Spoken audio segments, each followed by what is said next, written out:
네, 여러분 안녕하세요. 네, 엔캠을 말씀을 드리는데요.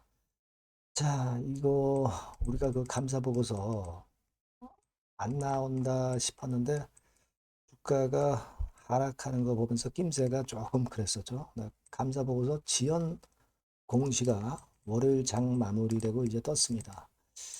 자, 이게 지금 사실 그 감사 보고서 지연 공시를 지금 한 것은 당장은 불이익이 없어 보이지만 이것이 몇 가지 우리가 생각할 게 있어요. 네, 주총일 이전에 일단 제출이 돼야 되는데 그게 안 되면은 이제 악순환이 될 수가 있단 말이에요. 제가 그 악순환이라고 표현을 한 것은 어떤 의미가 있는지 이런 부분들도 한번 알아보는 시간을 가져보겠습니다. 뭐 물론 주가가 최근에 급락을 한 것이 최근에 어려워진 엔캡의 입장도 작용이 됐지만 이런 감사보고서건이 일단 문제가 되고 있었지 않았나 이런 생각이 듭니다.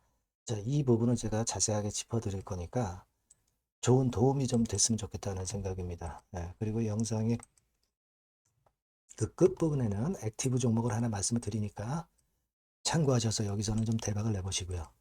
자, 엔캠을 그럼 먼저 말씀을 드리겠습니다. 여하튼 굉장히 지금부터 한 4월 쪽까지 엔캠이 대단히 중요합니다. 제가 끝까지 여러분들과 같이 갈 거고요. 구독, 좋아요, 알림 설정으로 많이 성원해 주시고요. 어려운 가운데 성원해 주셔서 감사드립니다. 자, 그리고 엔캠이 지금 이제 공시가 물론 나왔지만 수시로 중요한 건에 대한 재료가 갑자기 이제 나올 거예요. 그러니까 이게 지금 영상은 좀 느리지 않습니까? 그러니까 이거보다 실시간적으로 말씀을 제가 드리는 것이 굉장히 필요한 지금 타임이거든요. 여러분들이 그렇기 때문에 꼭 텔방으로 입장을 하시면 제가 바로바로 실시간 사인과 정보를 드릴 수 있기 때문에 이런 위중한 시기에는 꼭 들어오시라고 말씀드리고 싶습니다. 엔캠 입장이라고 문자를 주시면 제가 텔방에 초대해 드리고 최선을 다해서 여러분과 함께 갈 겁니다. 아시겠죠? 네, 꼭 그렇게 문자를 주세요. 지금 감사보고서가 지연되는 거는 지금 당장은 불이익은 없어요. 그리고 주총 소집일 전에 일단 제출하면 됩니다. 그러니까 마지막 그 마지노 날짜가 3월 30날이라고 봐도 되지만 3월 31일까지도 용인이 되거든요. 이때까지 나오면 아무 상관이 없어요. 아무 상관이 없는데 만일 이때까지 나오지 않으면 그러면은 이제 조금씩 문제가 생기는 거고 그리고 중요한 거는 이 감사 보고서가 제출 지연됐다는 거는 뭐 회계 기준을 위반했다든가 또는 자료를 좀 제대로 제출을 안 했다든가 그럴 수 있고 그렇게 될 경우는 감사 의견 자체가 적정 의견이 아니라 비적정 의견으로 나올 수 있기 때문에 그렇게 될 경우는 상당히 문제가 커지는 거죠.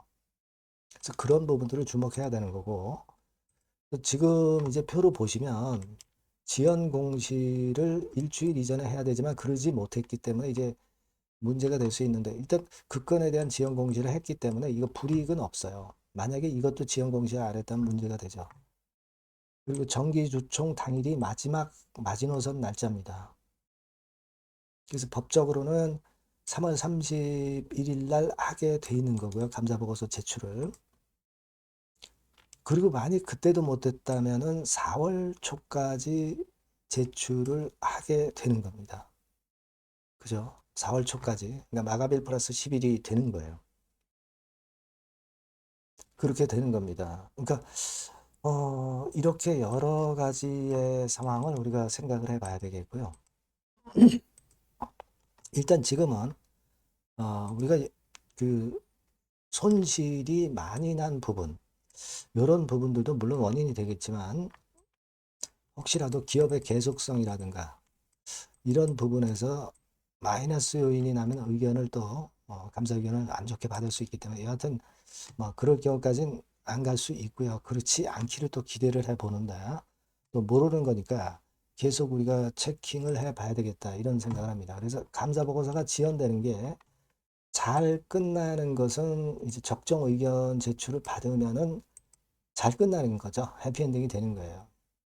근데 뭐 한정 의견 제출이라든가 뭐 비적정 의견이라고 한다면은 상패 사유 발생하거나 관리 종목 지정이 될 수 있는 것이기 때문에 이런 부분들을 우리가 체킹을 해야 됩니다. 만약 요즘은요, 그리고 이 상장 폐지 규정이 상당히 강화되어 있기 때문에 그런 부분들을 주목을 해야 돼요. 우리가 물론 이제 의견 거절을 뭐 그럴 경우를 가정을 하는 건 아니지만 혹시라도 만에 하나 의견 거절이 나왔을 경우는요, 여러분 한 번 의견 거절이 나왔다고 한다면 이걸로 바로 상패가 절대 되지는 않습니다. 이거는 절대 되지는 않아요. 뭐 이를테면 여러분들 이번에 강화돼서 2심제로 바뀌었습니다만은 만약에 1심에서 의견 거절을 받았다 하더라도 이의 신청을 통해서 기심위에서 한번 심사를 받고 그리고 여기서 일단 결정이 나고 개선 기간이 부여되게 되는 그런 중간 코스가 있고요. 2심 때도 그때도 코스닥 시장위원회에서 그때 상패 결정이 나면 그때는 진짜 상패가 되는 거예요. 하지만 일단 기심이 거쳐서 일단 이 개선 기간을 부여받게 되는 겁니다. 혹시라도 지금 이건 왜 말씀드리냐면은 의견 거절을 받지 않을 것으로 봅니다. 하지만 혹시라도 의견 거절을 받게 되면은 이러한 강화된 규정에 해당이 된다는 것을 우리가 일단 알고 가자는 거예요. 그건 일단 알고 넘어가야 될 것 같아서 미리 말씀을 좀 드리는 거고요. 여하튼 근데 여러분 가장 중요한 게 만약에 이번에 감사 의견을 제대로 받지 못하잖아요. 그렇다고 한다면 엔캠 같은 경우는 여러분들이 잘 아시다시피 지수하고 상관이 된 종목이잖아요. 코스닥 150 지수 종목이잖아요. 그죠? 코스닥 150 지수 종목이기 때문에 이 편입 엔캠이 편입되었던 펀드나 ETF에서 물량이 나온다고요. 그러니까 그게 더 충격이 가는 거예요. 그러니까 일단 이 부분이 굉장히 핸디캡이 당연히 되는 거고 또 뭐 풋옵션이라든가 이런 건도 나올 수 있습니다. 그죠? 그러니까 이거는 우리가 이제 아주 안 좋은 경우를 가정하는 거고 그렇게까지 우리가 지금 현재는 가지 않을 것으로 보고 감사 보고서가 일단 3월 말까지만 제대로 나오는 거는 우리가 기대를 해 봐야 되겠어요. 그죠? 요것만 나오면 주가가 오히려 급건 때문에 밀렸던 부분이 반전을 할 가능성이 오히려 나타날 가능성이 있어요. 그죠? 그래서 이 부분을 좀 우리가 주목해서 좀 봐야 될 것 같습니다. 제가 최악의 경우까지 말씀을 드린 거는 우리가 일단 알고 넘어가야 되기 때문에 미리 말씀을 드린 거고요. 그렇게까지는 당연히 가지 않으리라고 판단을 합니다만은 이런 거는 우리가 일단 알고 넘어가야 되기 때문에 제가 이 건에 대한 말씀을 드린 거예요. 아시겠죠?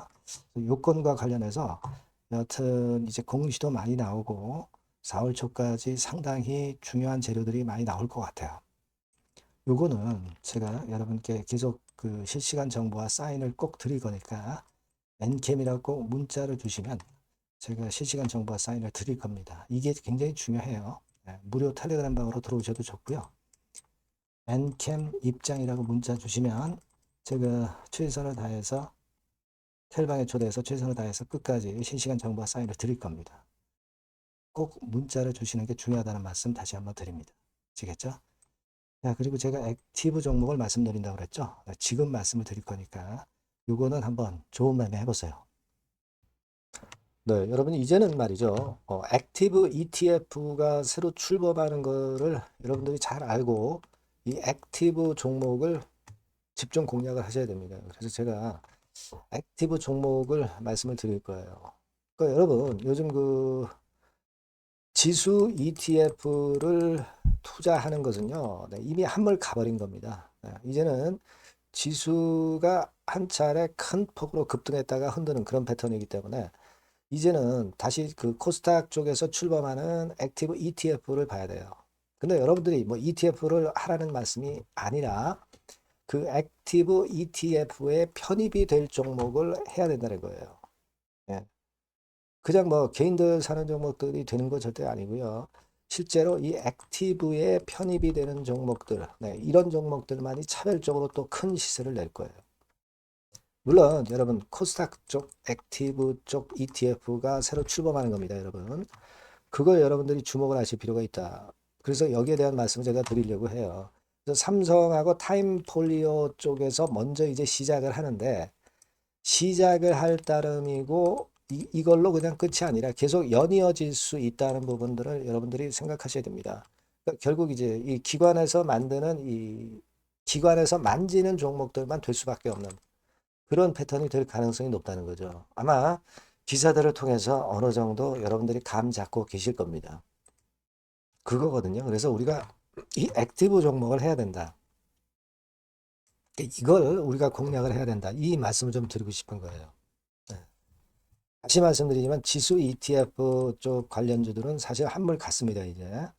이제는 진짜 그 종목들 중에서 액티브 자산운용 쪽들이 간택하는 종목들만 간다 이거예요.